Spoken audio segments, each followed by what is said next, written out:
തിരുവനന്തപുരത്ത് കമലേഷ് നമ്മളോടൊപ്പം ചിരിക്കുകയാണ്. കമലേഷ്, അവിടെ ഇപ്പോൾ മോക്ക് ഡ്രിൽ ആരംഭിച്ചു കഴിഞ്ഞു. ഏത് മേഖലയിലുള്ള പ്രവർത്തനങ്ങളാണ് ഇപ്പോൾ അവിടെ തിരുവനന്തപുരത്ത് ഇവിടെ കേന്ദ്രീകരിച്ചിരിക്കുന്നത്?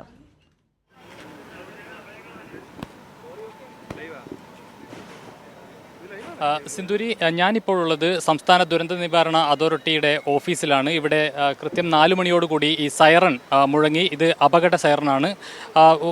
30 സെക്കൻഡ് ദൈർഘ്യമുള്ള സൈറൺ 3 തവണകളിലായി, അതായത് 1.5 മിനിറ്റ് 90 സെക്കൻഡ് നേരത്തേക്കാണ് സൈറൺ മുഴക്കിയിട്ടുള്ളത്. കറക്റ്റ് 4 മണിക്ക് തന്നെ ഈ സൈറൺ മുഴക്കുന്ന സാഹചര്യമുണ്ടായി. ഇതോടുകൂടിയാണ് സംസ്ഥാനത്തെ വിവിധയിടങ്ങളിൽ, അതായത് 128ഓളം കേന്ദ്രങ്ങളിൽ ഈ മോക്ക് ഡ്രിൽ നടക്കുന്നത്. തിരുവനന്തപുരം ജില്ലയെ സംബന്ധിച്ച് 10 ഇടങ്ങളിലാണ് ഈ ദുരന്ത നിവാരണ അതോറിറ്റി ഓഫീസ് അടക്കം 10 ഇടങ്ങളിലാണ് ഈ മോക്ക് ഡ്രിൽ സംഘടിപ്പിച്ചിട്ടുള്ളത്. അത് ലുലു മോൾ അടക്കം, കോർപ്പറേഷൻ, അതുപോലെ ചെങ്കൽച്ചൂള, അങ്ങനെ നിരവധിയായിട്ടുള്ള 9 ഇടങ്ങളിലാണ് മോക്ക് ഡ്രിൽ നടക്കുന്നത്. അതോടൊപ്പം ഈ സൈറൺ പ്രധാനമായും മുഴക്കുന്നത് സംസ്ഥാന ദുരന്ത നിവാരണ അതോറിറ്റി ഓഫീസിലാണ്.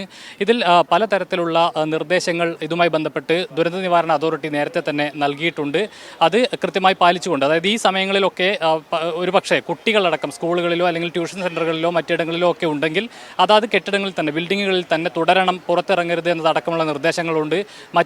മറ്റുള്ള ആളുകൾ, അതായത് ഓഫീസുകളിൽ അടക്കമുള്ള ആളുകൾ ഓഫീസുകളിൽ തന്നെ തുടരണം എന്നുള്ളതാണ്. പ്രധാനമായും മോക്ക് ഡ്രിൽ നടക്കുന്നത് മറ്റ് സ്ഥലങ്ങളിലാണ്. ഞാൻ നിൽക്കുന്ന സംസ്ഥാന ദുരന്ത നിവാരണ അതോറിറ്റിയുടെ ഓഫീസിൽ നിന്ന് ഈ അപകട സൈറൺ മാത്രമാണ് ഇപ്പോൾ മുഴങ്ങിയിട്ടുള്ളത്. 90 സെക്കൻഡ് ദൈർഘ്യമുള്ള 3 തവണകളിലായി 30 സെക്കൻഡ് ദൈർഘ്യമുള്ള സൈറൺ 3 തവണകളായി മുഴക്കുന്ന സാഹചര്യമുണ്ടായി. 90 സെക്കൻഡ് ആയിരുന്നു ആകെ ദൈർഘ്യം. ഇനിയിപ്പോൾ ഇത് കഴിയുമ്പോൾ 4:28 കൂടിയാണ് സുരക്ഷിത സൈറൺ നടക്കുക.